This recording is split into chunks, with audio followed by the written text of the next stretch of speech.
What's the difference between active allyship and passive allyship? Passive allyship is based in fear, and it's fear-based. Something happened, and now you're being an ally because you're afraid of not being an ally. You're afraid of the repercussions of not being an ally. You're afraid of being labeled as a non-ally.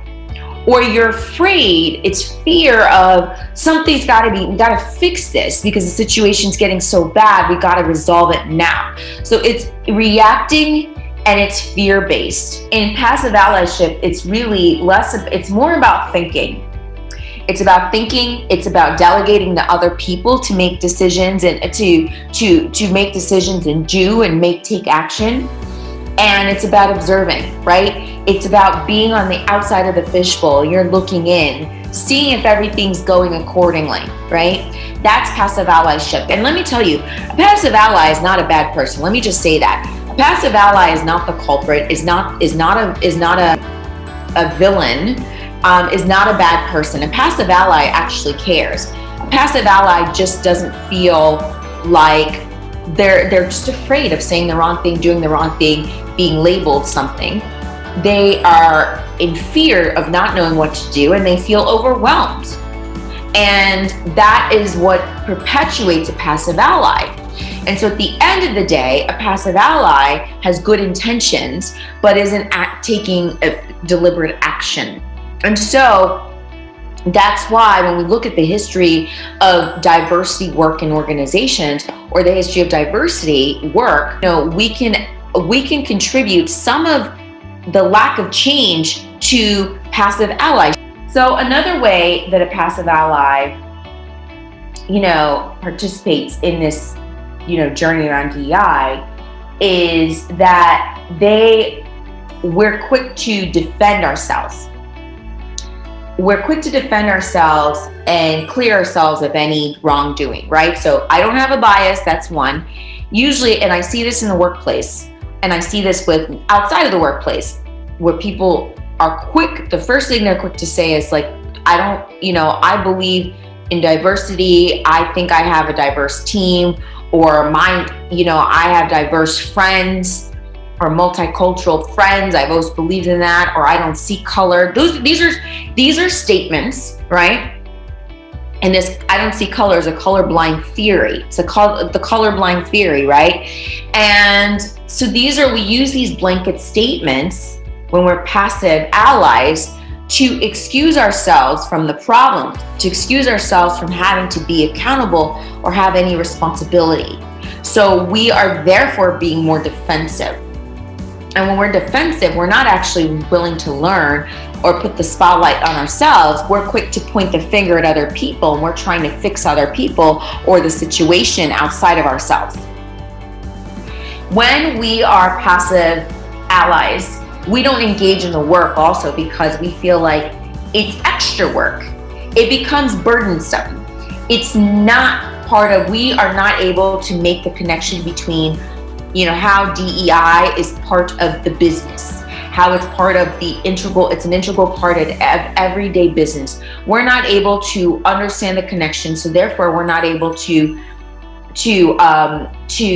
communicate and illustrate that connection to our teams. And therefore it feels like extra work. It feels like a burden. It feels like time-consuming work. And therefore it's not a priority. Now, on the other hand, we have active allyship, right? Active allyship it's not about fear, because it's about responding rather than reacting. Fear is about reacting. Responding, it's about raising your hand and taking that extra step. An active ally is truly active. They're choosing. It's a choice. So in a choice, when you have choice, there's less fear because you know that you have a choice to do the opposite. So being active means taking action, right? And it means taking risks. And when you're active and you're taking action, it's not on your behalf because you're taking risks. You're taking risks to support or benefit other people outside of just you. And so it's not about you. It's not solely about you. It's about other people the rest of the organization, which does indirectly impact you, right? When you're an active ally, you're fully aware of the fact that you might have a bias. You may not know what your biases are.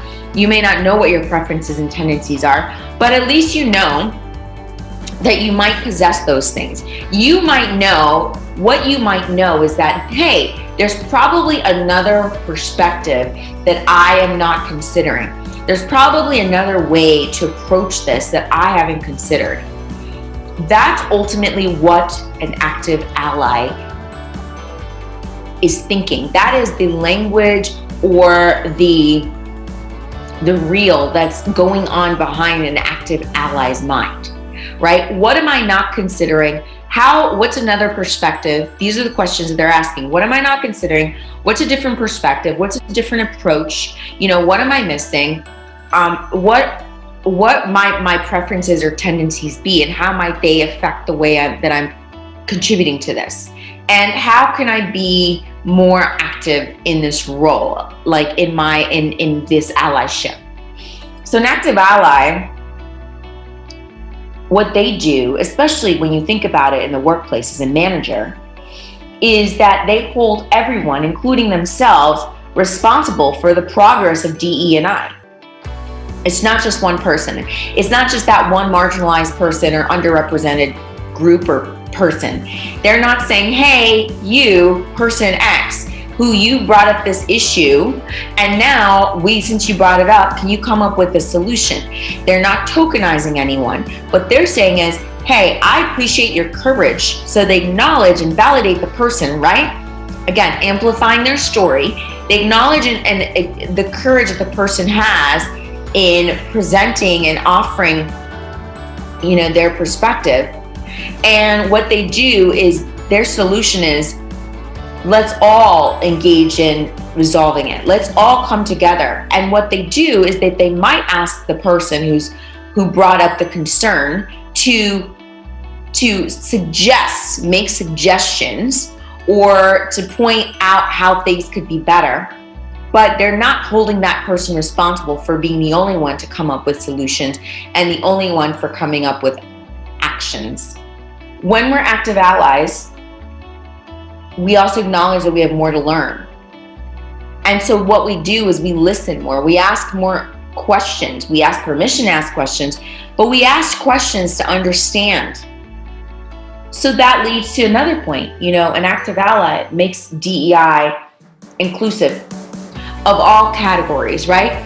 So an active ally remembers that it's truly diversity, equity, inclusion, which means that there's so many layers of diversity. It's not just one category, and it's not just one layer. There are 3 layers, and there's so many categories within each layer. And the goal is not to exclude anyone at the expense of including a marginalized group. It's really about creating more inclusion across the board. That means making sure that everyone feels like they belong.